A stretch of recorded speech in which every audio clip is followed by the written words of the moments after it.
आप देख रहे हैं प्रवासी संदेश।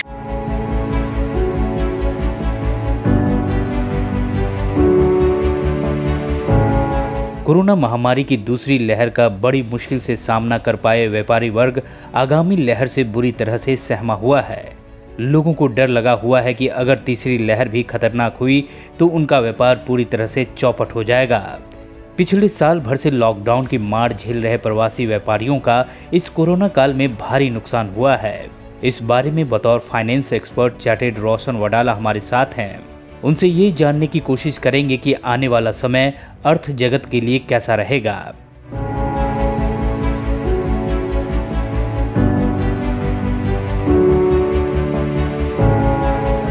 कोरोना की दूसरी लहर समाप्त होने के बाद देश की अर्थव्यवस्था कैसी रहेगी, इस विषय पर हमारे साथ बातचीत करने के लिए जाने माने चार्टर्ड अकाउंटेंट रोशन जी वडाला हैं। और सबसे पहले आपका बहुत बहुत धन्यवाद समय देने के लिए। सबसे पहला सवाल सर कि अब 2 लहर बीत चुकी है कोरोना की, और सबसे बड़ा सवाल है कि देश की अर्थव्यवस्था कैसी है, क्योंकि तीसरी लहर भी आने वाली है। तो एक चार्टर्ड अकाउंटेंट होने नाते देश को किस तरह से देखते हैं? क्या देश की अर्थव्यवस्था जो पटरी पर से उतर गई वो वापस लौटेगी कि अभी भी समय लगेगा?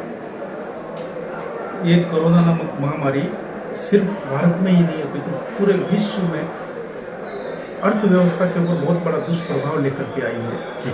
और जैसे कि आप जानते हैं कि पहली लहर लोगों ने सहन कर ली और दूसरी लहर उससे भी घातक हुई।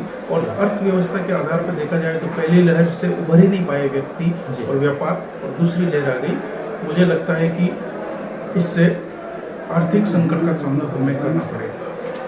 तो तीसरी लहर भी आने वाली है, अगर तीसरी लहर आ जाती है तब तो कहाँ देश को देखते हैं? क्योंकि 2 लहर की मार, पहली लहर की जो मार लोग झेल नहीं पाए थे, दूसरी लहर भी आ गई थी। अब तीसरी लहर आने की बात है, सरकार भी अपनी तैयारियां कर रही है। अगर तीसरी लहर आ जाती है साल के अंत तक या दिवाली तक, तो क्या इस तरह से देखते हैं भारतीय बाजार को, भारतीय अर्थव्यवस्था को? आपके माध्यम से मैं इतना स्पष्ट करना चाहता हूँ कि सरकार ने जिस प्रकार से कार्य किया है उसके आधार पर स्पष्ट है कि तीसरी लहर उतनी प्रभावी नहीं होगी, क्योंकि वैक्सीनेशन का और जो कार्य भारत सरकार ने किया है जी, मैं माननीय प्रधानमंत्री नरेंद्र मोदी जी का भी शुक्रगुजार हूँ कि उन्होंने तीसरी लहर आए या नहीं आए ये तो संभावना की बात है, लेकिन उन्होंने जो तैयारी की है उसके आधार पर मुझे लगता है कि ये पहली 2 लहरों से तीसरी लहर से शायद हमारा देश बहुत अच्छी तरह से निपट पाएगा।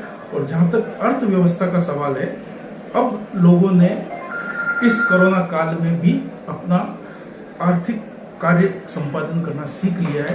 मुझे नहीं लगता कि तीसरी लहर इतना प्रभाव डाल पाएगी। थोड़ा जी व्यापारी को कहाँ देखते हैं? क्योंकि व्यापारी नुकसान झेल रहे थे, 2 लहर चली गई, अब थोड़ी सी पटरी पर लौटने की कोशिश कर रहे हैं, लेकिन क्या आपको लगता है सरकार को व्यापारियों के बारे में सोचना चाहिए और आर्थिक पैकेज का अनाउंसमेंट करने? क्योंकि 2 आर्थिक पैकेज का अनाउंसमेंट तो हो गया, लेकिन वो लोगों तक पहुँच नहीं पाया अभी तक। ये बात एकदम सही है कि जो आर्थिक पैकेज सरकार ने जारी किए हैं वो जन सामान्य तक या व्यापारियों तक पहुंच तो नहीं पाए हैं, लेकिन व्यापारी लोगों ने जो तैयारियां की हैं, और मुझे लगता है कि अब शायद जो पहली और दूसरी लहर में जो पैकेज जारी किए थे उनका फ्लो बन करके इस तीसरी लहर से पूर्व आ जाएगा, और उसके आधार पर व्यापारियों को ज़्यादा समस्याओं का सामना नहीं करना पड़ेगा।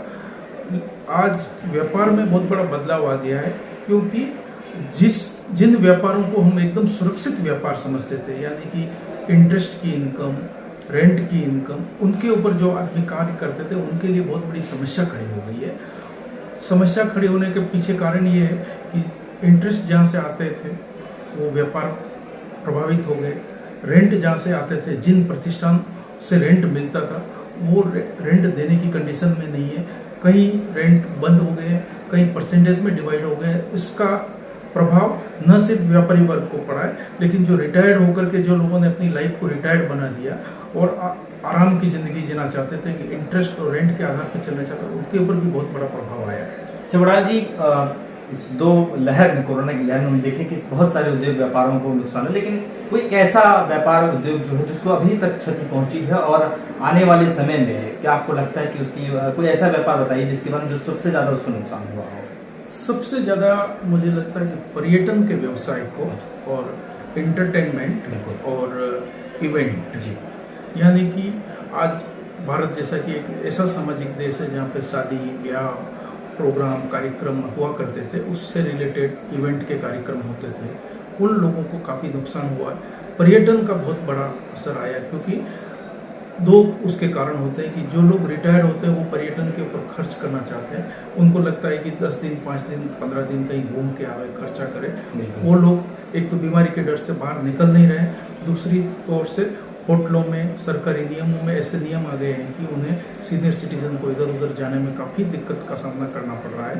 और मैं भी ऐसा चाहता हूँ कि वास्तव में हमें अपने स्वास्थ्य का तो ध्यान रखना ही चाहिए, लेकिन व्यापार को अगर बढ़ाना है तो आदमी को इस सरकारी नियमों को किस प्रकार से पालन करते हुए अपने व्यापार के क्षेत्र को बढ़ाना चाहिए। जैसे कि ऑनलाइन व्यापार आ गया है, ऑनलाइन व्यापार के जरिए आज जो भी व्यापारी ट्रेडिशनल व्यापार कर रहे हैं उन्हें चाहिए कि वो नए सोर्सेज ऑनलाइन व्यापार के सोचे, तो हो सकता है वो इस मार को सहन कर पाएंगे और भविष्य में वो आगे बढ़ पाएंगे। सुजाता, एक आखिरी सवाल, जैसा आपने कहा कि फिल्मों को ज़्यादा नुकसान हुआ है, मल्टीप्लेक्स थिएटर मालिकों को नुकसान हुआ है। मुंबई जो महानगरी कही जाती है, फिल्मों का हब है, आपको क्या लगता है मुंबई कब पटरी पे लौटेगी? क्योंकि मुंबई देश की आर्थिक राजधानी है, मुंबई से देश की अर्थव्यवस्था चलती है।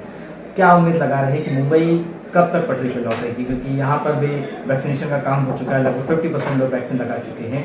कहाँ तक देखते हैं मुंबई कब तक उस पटरी पे लौट जाएगी जो उससे के लिए मुंबई जानी जाती है? वास्तव में आपने पटरी शब्द का प्रयोग किया तो मुझे याद आया कि हम प्रारंभिक वर्षों में देखते थे, मुझे मुंबई में आए हुए 35 वर्ष हो गए हैं। प्रारंभिक वर्षों में अगर 3 घंटे के लिए, 4 घंटे के लिए लोकल ट्रेन बंद हो जाया करती थी तो दूसरे दिन न्यूज़पेपर का हेडिंग होता था कि 4 घंटे लोकल ट्रेन बंद रही। उसकी जगह आज 15 महीने हो गए हैं लोकल ट्रेन चल नहीं रही है।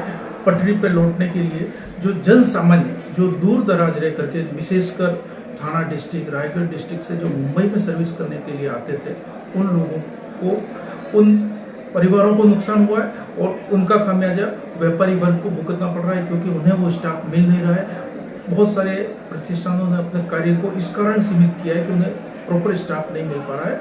मुंबई में जब तक लोकल ट्रेन प्रारंभ नहीं होगी, मुझे नहीं लगता कि सामान्य जनजीवन पटरी पे लौट पाएगा। बहुत बहुत धन्यवाद। बिल्कुल मुंबई की धड़कन कही जाती है मुंबई की लोकल ट्रेन। जिस तरह से उन्होंने बताया कि मुंबई की लोकल ट्रेन जब तक पूरी तरह से आम लोगों के लिए शुरू नहीं होंगी, तब तक मुंबई का जो जनजीवन था, जो मुंबई की गतिविधियां थी, वो शुरू नहीं हो पाएंगी। और मुंबई जब तक नहीं चलेगा तब तक देश नहीं चल पाएगा, क्योंकि मुंबई को देश की आर्थिक राजधानी कही जाती है।